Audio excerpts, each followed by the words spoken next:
ನಮಸ್ಕಾರ. ನನ್ನ ಹೆಸರು ಡಾಕ್ಟರ್ ಕಾರ್ತಿಕ್ ಎನ್ ರಾವ್. ನಾನು head and neck surgery and oncology ವಿಭಾಗದ ಹೆಡ್ ಆಫ್ ಡಿಪಾರ್ಟ್ಮೆಂಟ್. ಇವತ್ತು ನಾವು ನಾಲಿಗೆ ಕ್ಯಾನ್ಸರ್ ಬಗ್ಗೆ ಡಿಸ್ಕಸ್ ಮಾಡೋಣ.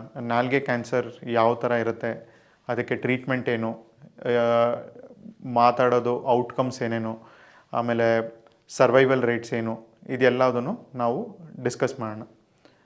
ಸೊ ನಾಲಿಗೆದು ಫಸ್ಟು ಅನಾಟಮಿ, ನಾಲಿಗೆ ಹೇಗಿರುತ್ತೆ ಅನ್ನೋದ್ರ ಬಗ್ಗೆ ಫಸ್ಟು ಅರ್ಥ ಮಾಡ್ಕೊಳ್ಳೋಣ. ನಾಲಿಗೆದ್ರಲ್ಲಿ ಆ್ಯಂಟೀರಿಯರ್ 2/3 ಮುಂಭಾಗದ ಪೋರ್ಷನ್ನು, ಹಿಂಭಾಗದ ಪೋರ್ಷನ್ನು ದಟ್ ಈಸ್ ಪೋಸ್ಟೀರಿಯರ್ 1/3, ಆಮೇಲಿಂದ ನಾಲಿಗೆ ಬೇಸ್ ಆಫ್ ಟಂಗ್ ಅಂತ ಕರೀತಾರೆ, ನಾಲಿಗೆ ರೂಟ್.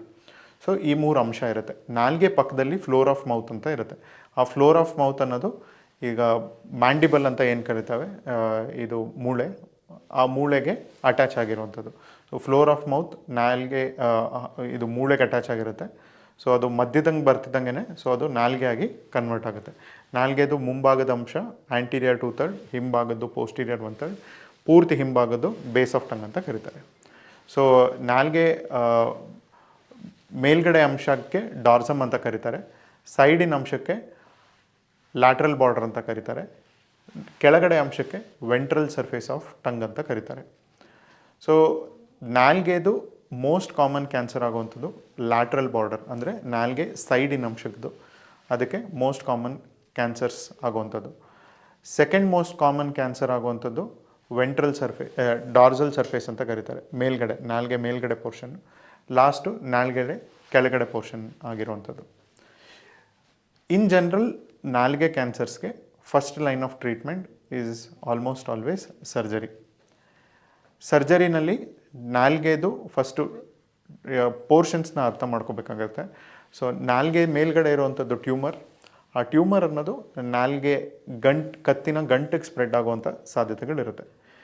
ಇನ್ ಜನರಲ್ ನಾಲಿಗೆ ಕ್ಯಾನ್ಸರ್ಸು ಆಲ್ಮೋಸ್ಟ್ ಅರೌಂಡ್ 25-30% ಮೇಲ್ಪಟ್ಟಿರೋಂಗೆ ಕತ್ತಿನ ಗಂಟಿಗೆ ಸ್ಪ್ರೆಡ್ ಆಗಿರೋಂಥ ಸಾಧ್ಯತೆಗಳಿರುತ್ತೆ. ಇದು ಯಾವುದೇ ಸ್ಟೇಜಲ್ಲಿ ಆಗಿದ್ರೂ ಕೂಡ ಸ್ಪ್ರೆಡ್ ಆಗಿರೋ ಸಾಧ್ಯತೆಗಳಿರುತ್ತೆ. ಈವನ್ ಫಸ್ಟ್ ಸ್ಟೇಜಲ್ಲಿದ್ದರೂ ಕೂಡ ಸಾಧ್ಯತೆಗಳಿರುತ್ತೆ. ಹೈಯರ್ ದ ಸ್ಟೇಜ್, ಅಂದರೆ ಸ್ಟೇಜ್ ಜಾಸ್ತಿ ಆದಷ್ಟು ಕತ್ತಿನ ಗಂಟಿಗೆ ಸ್ಪ್ರೆಡ್ ಆಗಿರೋಂಥ ಸಾಧ್ಯತೆಗಳು ಜಾಸ್ತಿ ಇರುತ್ತೆ. ಯಾವ ಸೈಡ್ ಸ್ಪ್ರೆಡ್ ಆಗಿರೋವಂಥದ್ದು ಮೋಸ್ಟ್ ಲೈಕ್ಲಿ ಇವಾಗ ನಾಲಿಗೆ ಮಧ್ಯದ ಅಂಶಕ್ಕಿಂತ ದೂರ ಇತ್ತು ಅಂತ ಹೇಳಿದ್ರೆ ಆವಾಗ ಆಪೋಸಿಟ್ ಸೈಡಿಗೆ ಸ್ಪ್ರೆಡ್ ಆಗದೆ ಸೇಮ್ ಸೈಡಿಗೆ ಸ್ಪ್ರೆಡ್ ಆಗಿರೋ ಸಾಧ್ಯತೆಗಳಿರುತ್ತೆ. ಸೊ ಈಗ ಸರ್ಜರಿ ಅಂತ ಹೇಳಿದ್ರೆ ಇನ್ ಜನರಲ್ ನಾವು ನಾಲಿಗೆ ಅಂಶ ಏನು ಕ್ಯಾನ್ಸರ್ ಇದಿರುತ್ತೋ ಅದು, ಆಮೇಲಿಂದ ಕತ್ತಿನ ಗಂಟನ್ನು ನಾವು ಕ್ಲಿಯರ್ ಮಾಡಬೇಕಾಗಿ ಬರುತ್ತೆ.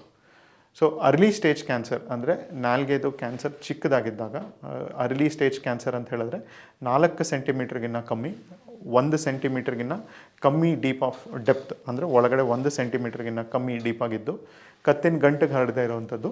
ಸೊ ಅದಕ್ಕೆ ನಾವು ಅರ್ಲಿ ಸ್ಟೇಜ್ ಕ್ಯಾನ್ಸರ್ ಅಂತ ಕರಿತೀವಿ. ಇನ್ ಜನರಲ್ ನಾಲಿಗೆ ಸೈಡಿನ ಅಂಶ ಕ್ಯಾನ್ಸರ್ ಇದ್ದಾಗ ಸೊ ನಾವು ಆ ಅಂಶನ ರಿಮೂವ್ ಮಾಡಿಬಿಟ್ಟು, ಈಗ ಅಂಶ 20%ಗಿನ್ನ ಕಮ್ಮಿ ನಾಲಿಗೆ ನಾವು ರಿಮೂವ್ ಮಾಡಿದಾಗ ನಾವು ಅವಾಗ ಅಸೆಸ್ ಮಾಡ್ತೀವಿ, ಆವಾಗ ಪ್ರೈಮರಿ ಕ್ಲೋಷರ್ ಅಂತ ಮಾಡ್ತೀವಿ. ನಾಲಿಗೆನ ಅದ್ರ ಮೇಲೇ ಕ್ಲೋಸ್ ಮಾಡಿರೋವಂಥದ್ದನ್ನು ನಾವು ಅದನ್ನು ಟ್ರೈ ಮಾಡ್ತೀವಿ. ಅದಾದಮೇಲಿಂದ ಕತ್ತಿನ ಗಂಟು, ಕತ್ತಿಂದು ಗೆರೆ ಇರುತ್ತೆ, ನ್ಯಾಚುರಲಿ ನಾವು ಕತ್ತು ಬೆಂಡ್ ಮಾಡಿದಾಗ ಅಲ್ಲಿ ನಾರ್ಮಲಿ ಕ್ರೀಸ್ ಅಂತ ಕರೀತಾರೆ, ಆ ಕ್ರೀಸಲ್ಲೇ ನಾವು ಚಿಕ್ಕದಾಗಿ ಒಂದು ಇನ್ಸಿಷನ್ ತೊಗೊಂಡು ಕತ್ತಿನ ಗಂಟನ್ನು ನಾವು ಕ್ಲಿಯರ್ ಮಾಡ್ತೀವಿ.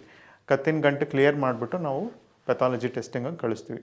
ಸೊ ಕತ್ತಿನ ಗಂಟು ಕ್ಲಿಯರ್ ಮಾಡಾದ್ಮೇಲಿಂದ ಸ್ವಲ್ಪ ಮಟ್ಟಿಗೆ ಶೋಲ್ಡರ್ ಡಿಸ್ಫಂಕ್ಷನ್ ಅಂತ ಕರೀತಾರೆ. ನಾವು ಶೋಲ್ಡರ್ಗೆ ಸ್ಪೈನಲ್ ಆಕ್ಸೆಸರಿ ಅಂತ ಒಂದು ನರ ಬರುತ್ತೆ, ಆ ನರನ ನಾವು ಸೇವ್ ಮಾಡಿಕೊಂಡು ನಾವು ಮಾಡ್ತೀವಿ. ಇನ್ ಜನರಲಿ ನಾವು ನರ ಹತ್ತಿರ ನಾವು ಹೋದಾಗ ಸೊ ಪೇಷಂಟ್ಗೆ ಸ್ವಲ್ಪ ಕೈ ಎತ್ತಿದಾಗ ನೋವು ಬರೋವಂಥ ಸಾಧ್ಯತೆಗಳಿರುತ್ತೆ. ಇದು 130-40% ಆಗುವಂಥದ್ದು ಸಹಜ ಇದು. ಸೊ ಇದಾದಮೇಲಿಂದ ನಾವು ಜನರಲಿ ಫಿಸಿಯೋಥೆರಪಿ ಎಲ್ಲ ಕೊಟ್ಟಾಗ ಪೇಯ್ನ್ ಎಲ್ಲದೂ ಇನ್ ಜನರಲ್ ಸಬ್ಸೈಡ್ ಆಗುತ್ತೆ. ಸೊ ಈಗ 20-30% ಮೇಲಿನ ಅಂಶ ನಾಲಿಗೆ ತೆಗೆದಾಗ ಸೊ ಅವಾಗ ನಾವು ನಾಲಿಗೆನ ರೀಕನ್ಸ್ಟ್ರಕ್ಟ್ ಮಾಡಬೇಕಾಗುತ್ತೆ. ಇನ್ ಜನರಲ್ ನಾಲಿಗೆದು ಅರ್ಧ ಅಂಶಕ್ಕಿಂತ ಕಮ್ಮಿ ತೆಗೆದಾಗ ನಾವು ಕೈಯಿಂದ ಚರ್ಮ ತೊಗೊಂಡು ಅದನ್ನು ಫ್ರೀ ಫ್ಲ್ಯಾಪ್ ಅಂತ ಕರೀತಾರೆ, radial free for arm flap ಅಂತ. ಸೊ ಆ ಚರ್ಮ ಮತ್ತು ರಕ್ತನಾಳ ತೊಗೊಂಡು ನಾವು ಕತ್ತಿನ ರಕ್ತನಾಳಕ್ಕೆ ಕನೆಕ್ಟ್ ಮಾಡಬೇಕಾಗುತ್ತೆ. ಇದು ಸಿಮಿಲರ್ ಟು ಕಿಡ್ನಿ ಟ್ರಾನ್ಸ್ಪ್ಲಾಂಟಲ್ಲಿ ಒಂದು ಪೇಷಂಟಿಂದ ಕಿಡ್ನಿ ತೊಗೊಂಡು ಇನ್ನೊಂದು ಪೇಷಂಟಿಗೆ ಕಿಡ್ನಿ ಹಾಕಿ ಅದನ್ನು ರಕ್ತನಾಳಕ್ಕೆ ಕನೆಕ್ಟ್ ಮಾಡೋವಂಥದ್ದು, ಅದಕ್ಕೆ ಆಲೋಗ್ರಾಫ್ಟ್ ಅಂತ ಕರೀತಾರೆ. ಇದಕ್ಕೆ ಆಟೋಗ್ರಾಫ್ಟ್, ಪೇಷಂಟಿನ ಒಂದು ಭಾಗ ತೊಗೊಂಡು ಇನ್ನೊಂದು ಭಾಗಕ್ಕೆ ನಾವು ಅಟ್ಯಾಚ್ ಮಾಡಿರೋವಂಥದ್ದು. ಸೊ ಇದು reconstructive generally plastic surgery team ಮಾಡ್ತಾರೆ. ಕೆಲವು ಸಿಚುವೇಶನ್ಸಲ್ಲಿ ನಾಲ್ಗೆ ಕ್ಯಾನ್ಸರು ಮಧ್ಯಾಂಶದವರೆಗೂ ಬರ್ತಿದ್ದಾಗ ನಾವು ಆಪೋಸಿಟ್ ಸೈಡಿನ ಕತ್ತಿನ ಗಂಟು ಕೂಡ ರಿಮೂವ್ ಮಾಡಬೇಕಾಗಿ ಬರುತ್ತೆ.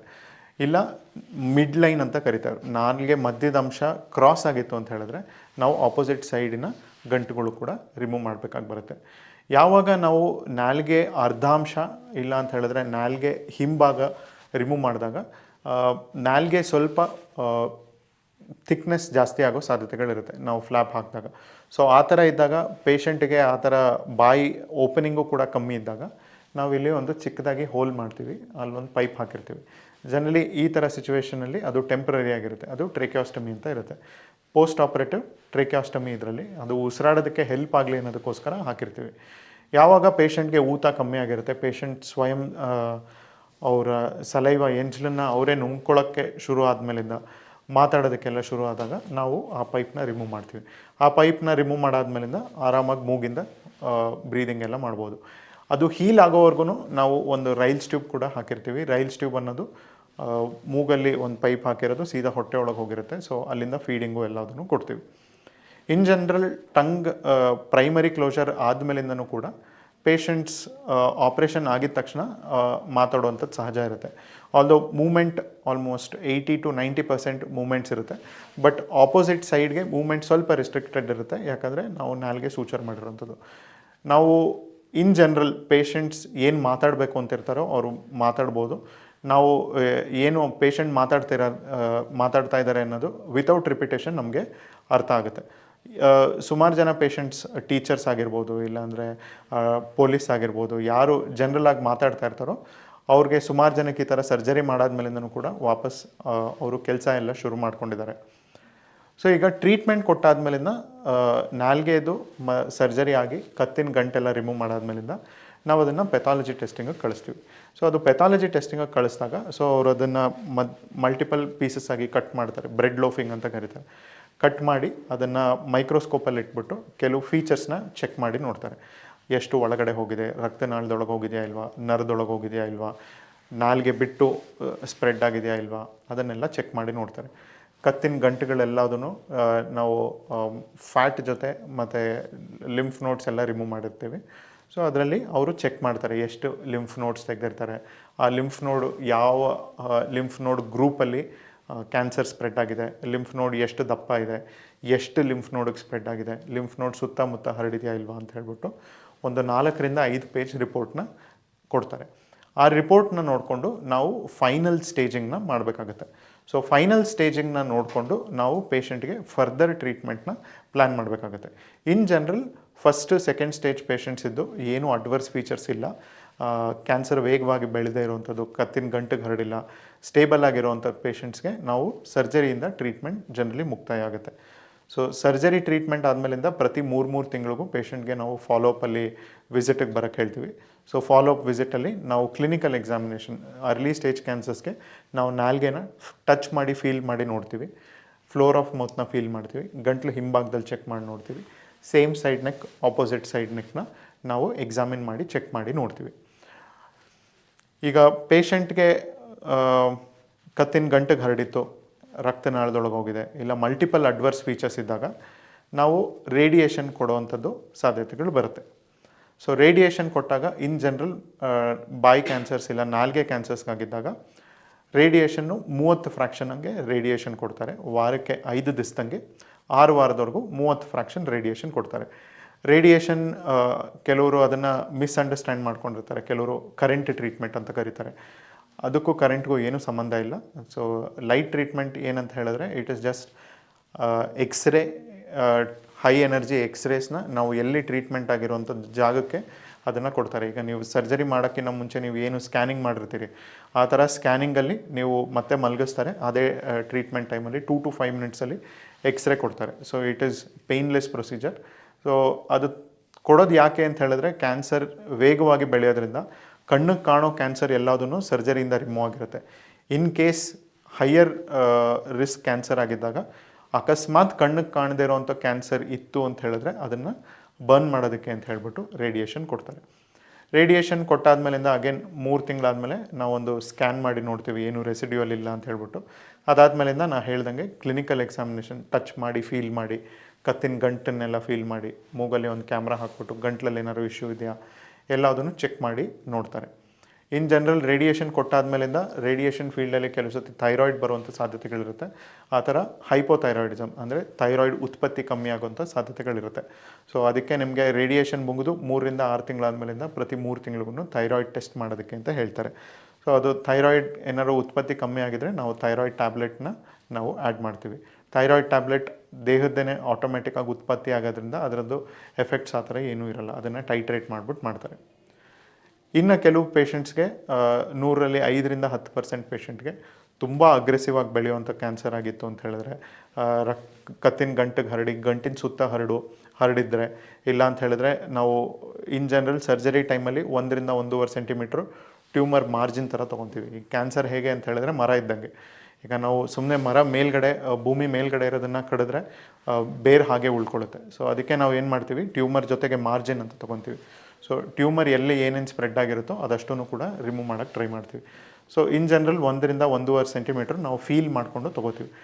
ಅಕಸ್ಮಾತ್ ನಾವು 1ರಿಂದ 1 ಸೆಂಟಿಮೀಟ್ರ್ ಮಾರ್ಜಿನ್ ತೊಗೊಂಡು ಕೂಡ ಅದ್ರ ಕೆಳಗಡೆವರೆಗೂ ಬಂದಿದೆ ಅಂತ ಹೇಳಿದ್ರೆ, ನಾವು ಕಟ್ ಮಾರ್ಜಿನ್ವರೆಗೂ ಪಾಸಿಟಿವ್ ಆಗಿತ್ತು ಅಂತ ಹೇಳಿದ್ರೆ, ಸೊ ಅವಾಗ ನಾವು ಕೀಮೋಥೆರಪಿ ಕೂಡ ಕೊಡಬೇಕಾದ ಸಾಧ್ಯತೆಗಳಿರುತ್ತೆ. ಆ ಥರ ಸಿಚುವೇಷನಲ್ಲಿ ಇನ್ ಜನರಲ್ ಕೀಮೋಥೆರಪಿ ವಾರಕ್ಕೆ 1 ಕೀಮೋಥೆರಪಿ 5ರಿಂದ 7 ಕೀಮೋಥೆರಪಿ ನಿಮ್ಮ ಹೇಗೆ ಇದ್ರ ಪಟ್ಟಿದ್ದಂಗೆ ಕೊಡಬೇಕಾಗಿ ಬರುತ್ತೆ. ಅಗೇನ್ ಕೀಮೋಥೆರಪಿನೂ ಕೂಡ ಪೇನ್ಲೆಸ್ ಇರುತ್ತೆ. Chemotherapy is not life threatening, but ಕೀಮೋಥೆರಪಿಯಿಂದ ಇಶ್ಯೂಸ್ನ ಕೀಮೋಥೆರಪಿ ಡಾಕ್ಟರ್ ನಿಮಗೆ ಇನ್ನೂ ವಿವರವಾಗಿ ತಿಳಿಸ್ಕೊಡ್ತಾರೆ. ಬಟ್ ಆ ಇಶ್ಯೂಸ್ ಎಲ್ಲದನ್ನು ಮ್ಯಾನೇಜ್ ಮಾಡಬಹುದು. ಅಗೇನ್ ಕೀಮೋ ರೇಡಿಯೇಷನ್ 2 ಟ್ರೀಟ್ಮೆಂಟ್ ಕೊಟ್ಟಾದ್ಮೇಲಿಂದ ನಾವು 3 ತಿಂಗಳಾದ್ಮೇಲಿಂದ ಫಾಲೋಅಪ್ ಕರಿತೀವಿ. ಪ್ರತಿ 3 ತಿಂಗಳಿಗೂ ಕೂಡ ನಾವು ಒಂದು ಸ್ಕ್ಯಾನ್ ಮಾಡಿ ನೋಡಿರ್ತೀವಿ. ಅದಾದಮೇಲಿಂದ ನಾವು ಜಸ್ಟ್ ಟಚ್ ಮಾಡಿ ಫೀಲ್ ಮಾಡಿ ನೋಡ್ತೀವಿ. ವರ್ಷಕ್ಕೆ ಸತಿ ಚೆಸ್ಟಿಂದ ಸ್ಕ್ಯಾನ್ ಮಾಡೋವಂಥದ್ದು ನಾವು ಹೇಳ್ತೀವಿ. ಇನ್ನು ಕೆಲವು ಪೇಷಂಟ್ಸ್ಗೆ ನಾಲ್ಗೆದು ತುಂಬ ದೊಡ್ಡ ಅಂಶ ರಿಮೂವ್ ಮಾಡಿದಾಗ ನಾವು ನಿಯರ್ ಟೋಟಲ್ ಗ್ರಾಸೆಕ್ಟಮಿ ಇಲ್ಲ ಟೋಟಲ್ ಗ್ರಾಸೆಕ್ಟಮಿ ಅಂತ ಮಾಡಿರ್ತೀವಿ. ಆ ಥರ ದೊಡ್ಡ ಸರ್ಜರಿ ಆದರೂ ಕೂಡ ಮಾತು ಕಂಪ್ಲೀಟಾಗಿ ನಿಲ್ಲುತ್ತೆ ಅನ್ನೋ ಥರ ಏನೂ ಇರಲ್ಲ. ಸೊ ಆ ಥರ ದೊಡ್ಡ ಸರ್ಜರಿ ಆದಮೇಲಿಂದನೂ ಕೂಡ ರೀಹ್ಯಾಬಿಲಿಟೇಷನ್ ಅಂತ ಮಾಡ್ತೀವಿ ನಾವು. ನಾಲ್ಗೆ ಮಾತಾಡೋದು ಹೇಗಿರುತ್ತೆ ಅಂತ ಹೇಳಿದ್ರೆ, ಈಗ ನಾಲ್ಗೆ ಪೂರ್ತಿ ತೆಗೆದಾದ್ಮೇಲೆ ನಾಲ್ಗೆನ ಕೆಳಗಡೆಯಿಂದ ಮೇಲ್ಗಡೆ ಒತ್ತಿಟ್ಕೊಂಡು ನಾವು ಉಚ್ಚಾರಿಸೋಕ್ಕೆ ಹೇಗೆ ಟ್ರೈ ಮಾಡ್ತೀವೋ ಆ ಥರ ಮಾತಿರುತ್ತೆ. ಆ ಥರ ರಿಮೂವ್ ಮಾಡಾದ್ಮೇಲಿಂದನೂ ಕೂಡ ಪೇಷಂಟ್ಸ್ ಮಾತಾಡೋವಂಥದ್ದು ಸಹಜ ಇರುತ್ತೆ. ಬಟ್ ಏನಿರುತ್ತೆ ಅಂತ ಹೇಳಿದ್ರೆ, ನಾವು ಫಾಲೋಅಪ್ಗೆ ರೀಹ್ಯಾಬಿಲಿಟೇಷನ್ಗೆ ಚಾಚು ತಪ್ಪದಾಗಿ ಬಂದು ತೋರಿಸ್ಕೋಬೇಕಾಗತ್ತೆ. ಸೊ ರೀಹ್ಯಾಬಿಲಿಟೇಷನ್ ಎಫರ್ಟ್ಸ್ ನಿಮ್ಮ ಕಡೆಯಿಂದನೂ as a patient positive motivation ಇಟ್ಕೊಂಡು ನಾನು ಇಷ್ಟಾದರೂ ಕೂಡ ನಾನು ಮಾತಾಡ್ತೀನಿ ಅಂತದ್ದು ಬಂದಾಗ ನಾವು ಅದನ್ನು ರೀಹ್ಯಾಬಿಲಿಟೇಟ್ ಮಾಡ್ಬೋದು. ನಮ್ಮಲ್ಲಿ ಸುಮಾರು ಜನ ಪೇಷಂಟ್ಸ್ ಇದ್ದಾರೆ. ಆಲ್ಮೋಸ್ಟ್ 80 to 90% ಪೇಷಂಟ್ಸ್ ನಾಲ್ಗೆ ಪೂರ್ತಿ ತೆಗೆದಾದ್ಮೇಲಿಂದನೂ ಕೂಡ ಮಾತಾಡೋರು ನಮ್ಮಲ್ಲಿ ಇದ್ದಾರೆ. ಅವರು ಮಾತಾಡೋವಂಥದ್ದು ಆಲ್ಮೋಸ್ಟ್ ನಿಯರ್ ನಾರ್ಮಲ್ ಆಗೇ ಮಾತಾಡ್ತಾರೆ. ಅದನ್ನು ನಾವು ತಿಳ್ಕೊಬೇಕಾಗತ್ತೆ. ಸೊ ಇದು ಟಂಗ್ ಕ್ಯಾನ್ಸರ್ ಅಂಥದ್ದು. ನಿಮಗೆ ಟಂಗ್ ಕ್ಯಾನ್ಸರ್ದು ಏನಾದ್ರು ಫರ್ದರ್ ಮಾಹಿತಿ ಬೇಕು ಅಂತ ಹೇಳಿದ್ರೆ ಶ್ರೀ ಶಂಕರ ಕ್ಯಾನ್ಸರ್ ಹಾಸ್ಪಿಟ್ಲಿಗೆ ಬರ್ಬೋದು. ನಮ್ಮ ವೆಬ್ಸೈಟಲ್ಲಿ ಚೆಕ್ ಮಾಡ್ಬೋದು. ಏನಾದ್ರು ಇಶ್ಯೂ ಇತ್ತು ಅಂದರೆ ನಮ್ಮಲ್ಲಿ ಬಂದು ಮಾತಾಡಿದಾಗ ನಾವು ಇನ್ನೂ ಇದ್ರ ಬಗ್ಗೆ ಮಾಹಿತಿ ಕೊಡ್ಬೋದು. Thank you very much.